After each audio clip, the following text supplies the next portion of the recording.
मेरे पिता ने भी एक मिनट नहीं सोचा था मंत्री पद को लात मारने से पहले अगर मुझे दिया जाएगा तो किसी और केंद्रीय मंत्री और लोक जनशक्ति पार्टी रामविलास के राष्ट्रीय अध्यक्ष चिराग पासवान ने बड़ा बयान दिया है। पीएम मोदी के हनुमान कहे जाने वाले चिराग पासवान ने कहा कि अगर मुझे कहीं से अपने समाज के लोगों की परेशानी दिखी तो मैं 1 मिनट में मंत्री पद त्याग दूंगा।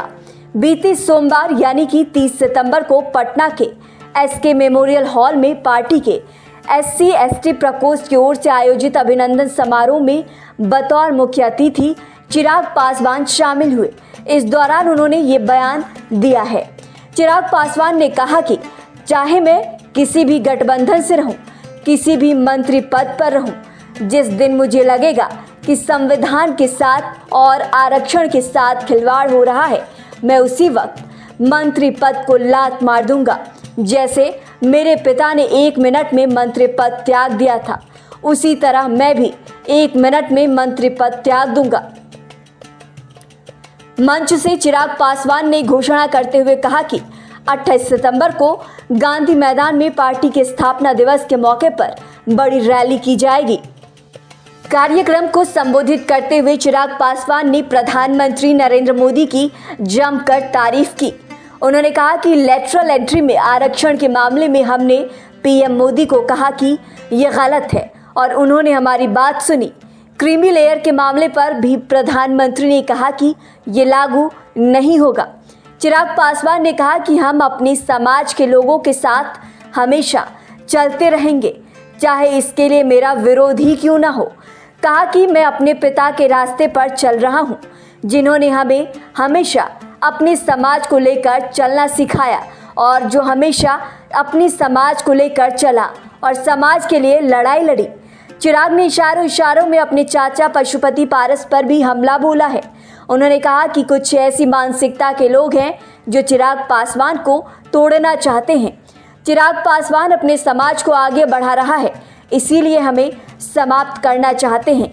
उन्हें पसंद नहीं आता कि अपने पिता की सोच को क्यों ये आगे बढ़ा कर ले जाना चाहता है, लेकिन जो लोग मुझे तोड़ना चाहते हैं वो भूल जाते हैं कि मैं शेर का बेटा हूँ।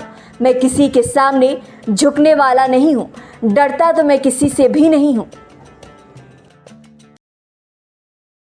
झुकने वाला हूँ और डरता तो भैया मैं किसी से नहीं हूँ।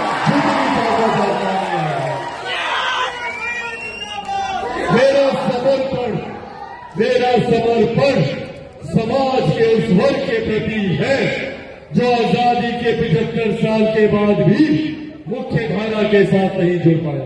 मेरा समर्पण समाज के हर उस व्यक्ति के प्रति है जो आज भी पलायन का शिकार होता है, दूसरे देश दूसरे प्रदेश जाता है शिक्षा के लिए, रोजगार के लिए, व्यवसाय के लिए। मेरा समर्पण आज भी हर उस महिला और उस बुजुर्ग के प्रति है जो स्वास्थ्य सेवाओं के लिए दूसरे राज्य जाते हैं। हर उस महिला के प्रति है जिसका शोषण, जिसके साथ दुष्कर्म सिर्फ इस सोच के साथ किया जाता है कि वो फलाना जाति से आते हैं। और जब तक इस व्यवस्था को पूरी तरीके से नहीं बदल दूंगा तब तक मैं भी चैन की सांस नहीं लूंगा। ये वादा आप लोगों से करके जाए।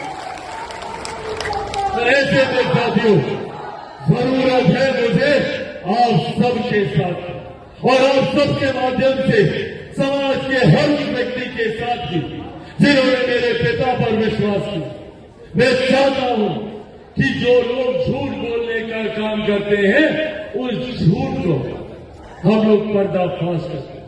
साथियों चुनाव आते हैं, बड़ी बड़ी झूठी बातें विपक्ष के द्वारा की जाती है। चुनाव के वक्त क्या क्या कहा गया था